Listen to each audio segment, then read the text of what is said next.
Capítulo 30 A Árvore do Espiritismo. Voltamos para o educandário de luz, lugar que sempre me emociona.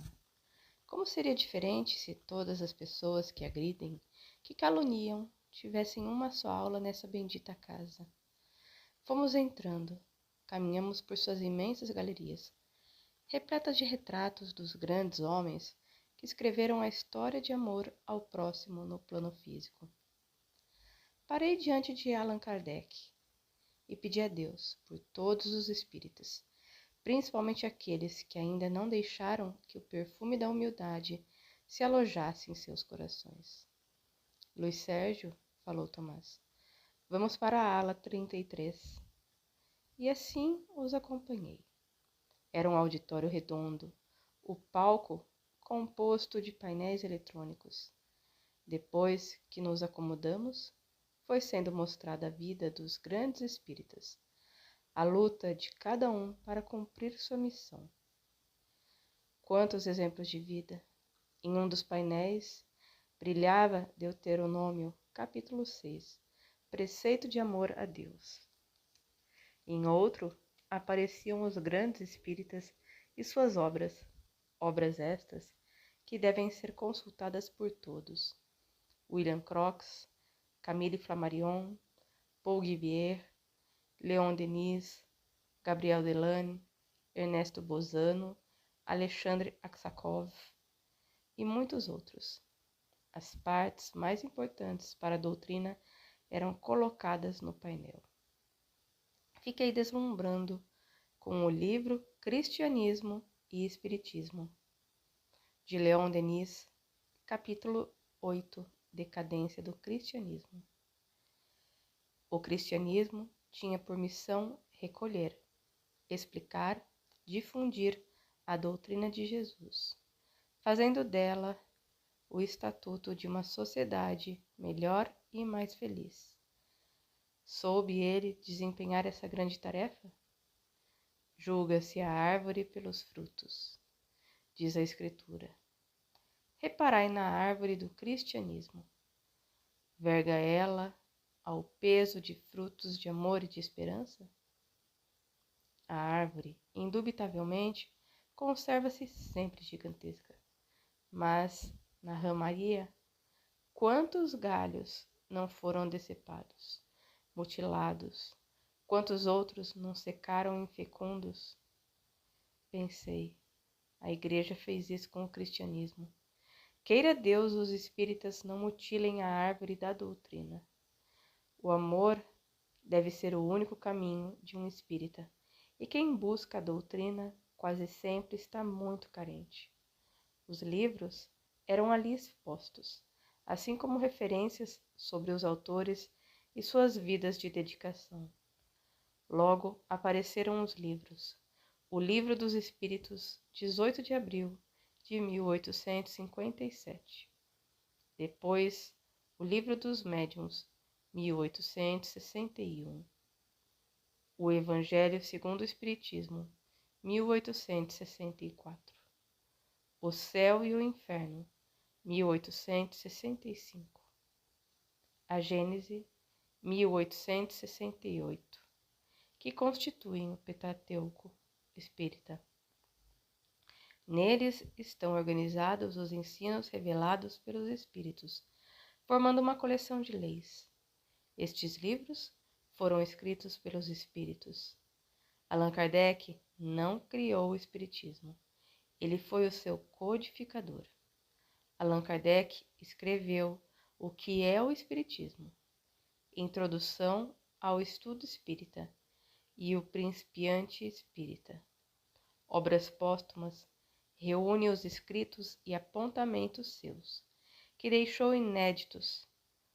O que é o Espiritismo foi editado no ano de 1859.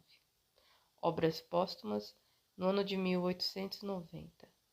Com que emoção apreciávamos as partes mais importantes de O Livro dos Espíritos serem iluminadas, as letras, como que sopradas por uma brisa de amor, dançarem brilhantes diante de nossos olhos.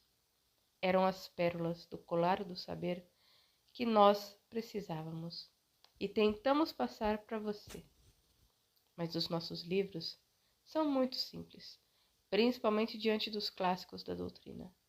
Se neles existe algo que nem a todos agrada, não é culpa da doutrina, que tanto amamos, mas deste espírito recém-desencarnado, que luta para dizer aos que ficaram alguma coisa do mundo que encontrou.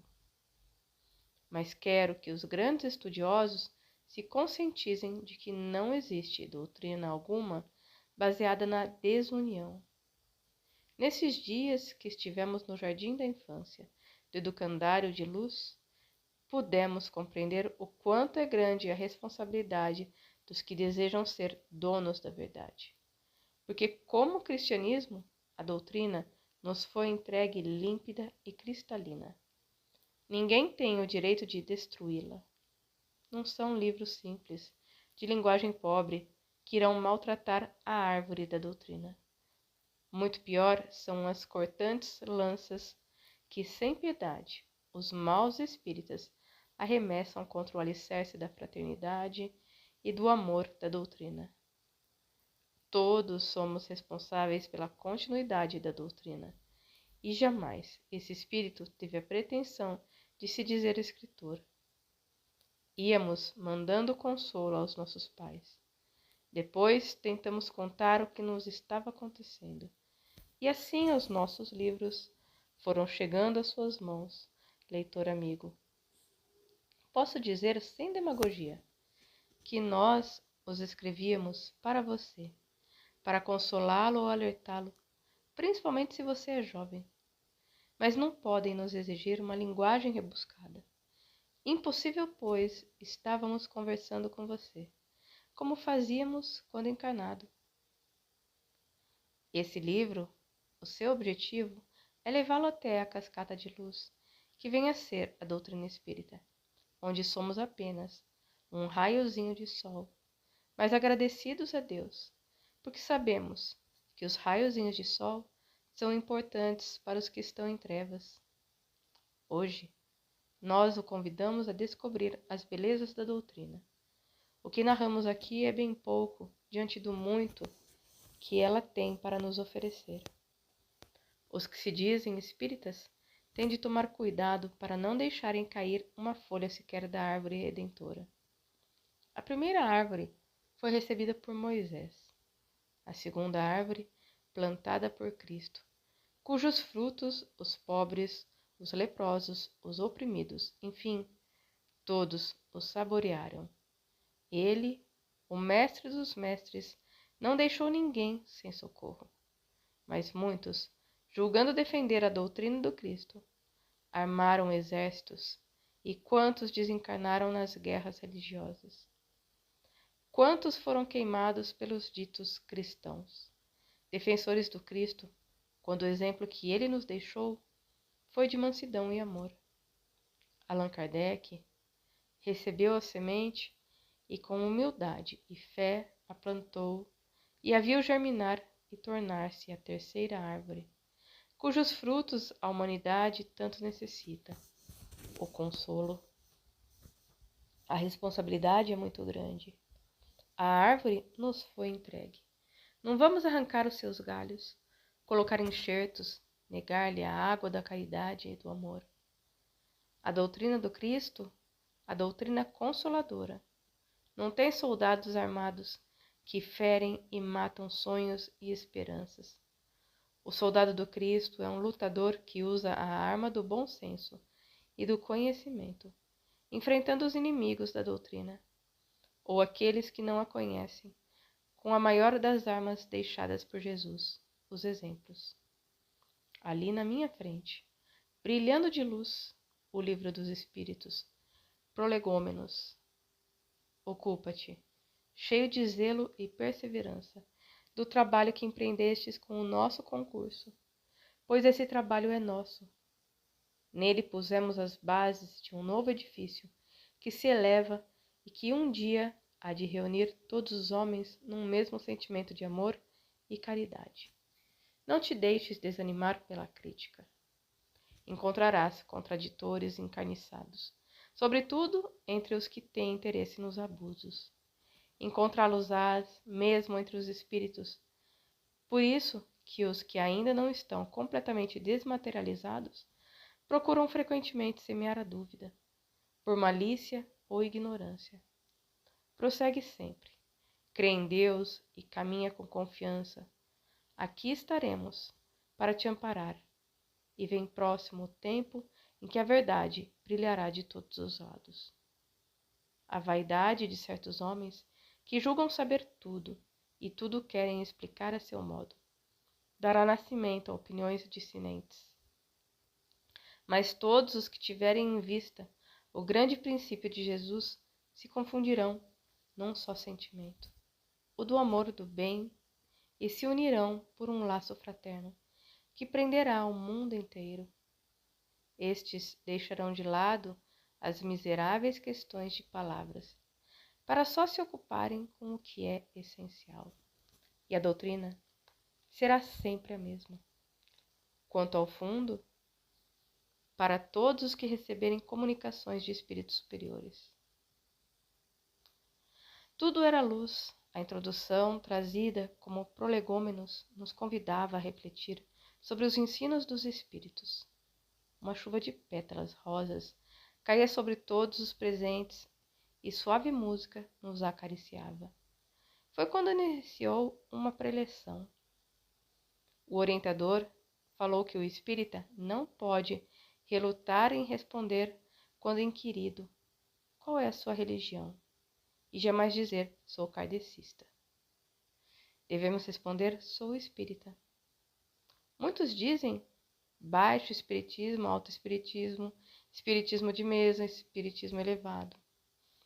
O exemplo ainda é o nosso cartão de visita. Todas as religiões devem ser respeitadas, principalmente quando acreditamos na nossa.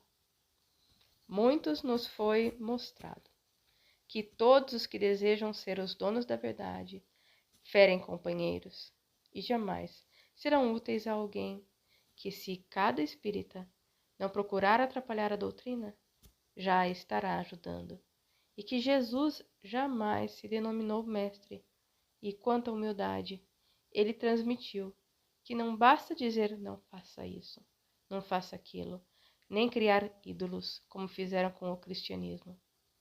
Que somos uma doutrina sem sacerdotes e sem ornamentos, que as vestes brancas devem ser as que nos cobrem o espírito e o nosso perispírito, que não temos talismãs, nem orações milagrosas ou amuletos, porque o nosso coração é nosso escudo. Quando nele mora o amor, que o espírita não alimenta o vício do álcool, nem o do fumo, porque precisamos estar lúcidos para apreciar a beleza da vida, que o incenso, a mina, as velas não são adotados nas nossas casas, porque são coisas materiais e nós usamos a prece para nos sustentar o espírito. Casamento espírita não o fazemos, porque não adotamos rituais nem batismo. Aquele que se diz espírita precisa de muita fé para deixar para trás o materialismo que nos dificulta a caminhada. Muitas coisas nos foram ditas ali no auditório da ala 33. Ao encerramento, o instrutor cumprimentou a todos nós pelo estudo que fizemos no Educandário de Luz. Depois da prece final, despediu-se, mas em todos os painéis do auditório apareceu Isaías, capítulo 61, versículo 1. O Espírito do Senhor repousou sobre mim, porque o Senhor me ungiu. Sabemos que Jesus leu essa passagem na sinagoga de Nazaré e a aplicou a si mesmo, e a sua missão de arauto de outra libertação maior e mais importante, da escravidão do orgulho. Encontramo-la também em Lucas, capítulo 4, versículo 16 a 23. Fui o último a sair, cabisbaixo. Despedi-me tocando cada poltrona, olhando aquele lugar lindíssimo, onde muito me foi ensinado. Quando cheguei ao jardim, o grupo me esperava e nos abraçamos, emocionados. Foi quando Palário, o meu bom amigo, apareceu. convidando-me a acompanhá-lo. Despedi-me de cada companheiro com o coração repleto de agradecimento. Tomás entregou-me um livro, dizendo-me: Felicidades, amigo. Nós amamos você. Arlene e Luanda abraçaram-me forte. Saí ligeiro, enlaçando os ombros de Palário. Este, em silêncio, fitou-me com o mais belo olhar de carinho. Caminhamos pelos jardins floridos do educandário e, como Zaqueu, buscamos um sicômoro. Não de Jericó, a perfumada, mas do educandário, belo e majestoso. Uma árvore cujas folhas são parecidas com as folhas da amoreira e cujos frutos são bastante parecidos com os figos. As raízes apareceram por fora da terra e unem-se ao tronco formando arcos, permitindo assim que nela se suba com facilidade. O que eu fiz? Palário, olhando para o alto, falou-me: Eu não sou Jesus, mas quero que hoje leve-me para sua casa. Palário, terei todo o prazer em recebê-lo. Não sou Zaqueu. Dele só tenho a estatura diminuta, mas me sentirei feliz em levá-lo à minha casa, porque há muito o meu coração o abriga com carinho. Desci ligeiro, e assim fomos buscando nas alamedas do educandário o caminho de volta à nossa casa. Enquanto estava no alto do sicômoro, pude divisar o educandário de luz e sorri de felicidade, pois nós fomos um dos chamados, e se Deus quiser, lutaremos para ser um dos escolhidos. Palário comentou: Luiz, existem os que seguem e os que param. Os que dizem não tenho nada com isso, e os que se sentem responsáveis por tudo e por todos. Os que só sabem criticar, e os que estão presentes no sofrimento que hoje invade a terra. Os que não matam esperanças, que não fazem mal a ninguém, e aqueles que só criticam e maltratam. Os que são covardes, por isso contra a caridade, e os que se ocupam com o sofrimento alheio. Há também os que procuram os livros doutrinários, e os que os ignoram, porque os levam à verdade. Os que seguem, seguem e seguem, buscando sempre aprender, e os que julgam que tudo sabem. A vida é uma estrada de quilômetros e mais quilômetros, mais do que suficientes para dividir os homens em duas categorias: os que seguem e os que param. Palário, obrigado por tudo. Agradeça a ele, falou olhando para cima.